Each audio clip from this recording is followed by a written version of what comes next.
kasi paano ba maging member or distributor sa inyo? Sa Vibrant Coffee, meron kami tinatawag na one-time membership wherein kapag bumili ka ng reseller package, you'll get the discount na nung lahat ng products ni Vibrant, not just the coffee. So, it's just one time and a lifetime. Wala din kasi kaming maintenance.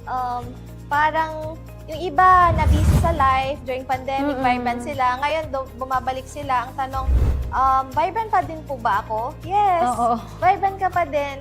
May discount pa din po ba ako? Yes, may discount ka pa din. So, ganon ka-committed si company na magbigay ng lifetime discount sa mga consumer, sa mga resellers.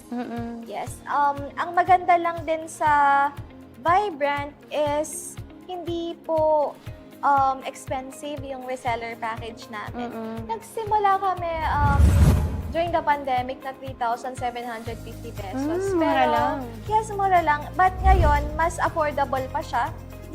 1,920 lang yung reseller package namin and meron na siyang 12 boxes ng coffee. 12 boxes ng coffee. And then discounted na sila lifetime. Yes. Oo. Kasi SRP niya is 265 pero sa mga resellers, 160 pesos na lang siya. So, yung income talaga binibigay namin sa mga resellers in a way na sila yung mas may malaking cut ng income dun sa product distribution. And would you believe po, for how many years we never did B2C?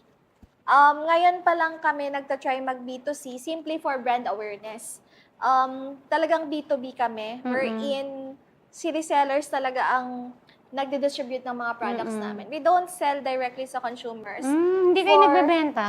For the longest time. But recently, nag-start na kami. Nag-start kami September when we launched sa TikTok, di ba? Late bloomer ng TikTok. Pero the reason why, as I explained, is not to compete with my resellers, but to help them do brand awareness. Kasi pag hindi po aware yung mga tao na nag-exist yung coffee mo, mas mahirap naman din magbenta para kay reseller. So, hand in hand, si company, ang goal is to promote the product as much as we can. At the same time, promote na pwede silang din maging resellers. Yes, and kailangan mag-innovate ni company. Yes. Kailangan sumabay sa trend. And TikTok, ito yung isang platform na pwedeng makatulong sa mga brand owners para mapakilala pa yung products for free. Yes. Depende na lang sa, syempre, sa TikTok seller, doon na lang tayo magbabayad ng mga fees. Pero yung ipakilala yung product sa TikTok at i-market ng iba't ibang affiliates, napakalaking tulong na yun sa atin, di ba? Definitely. And also, yung mga resellers, they can also be affiliates at to showcase yung Vibrant. Sa ganong paraan, they don't need to do the fulfillment. Si company lahat ng bahala. So all this, we encourage to our community na you can be a reseller outside this platform. Pag naman na dito sa platform na to, you can be an affiliate. Ganon ka flexible yung pwedeng gawin. So you can do the business easily.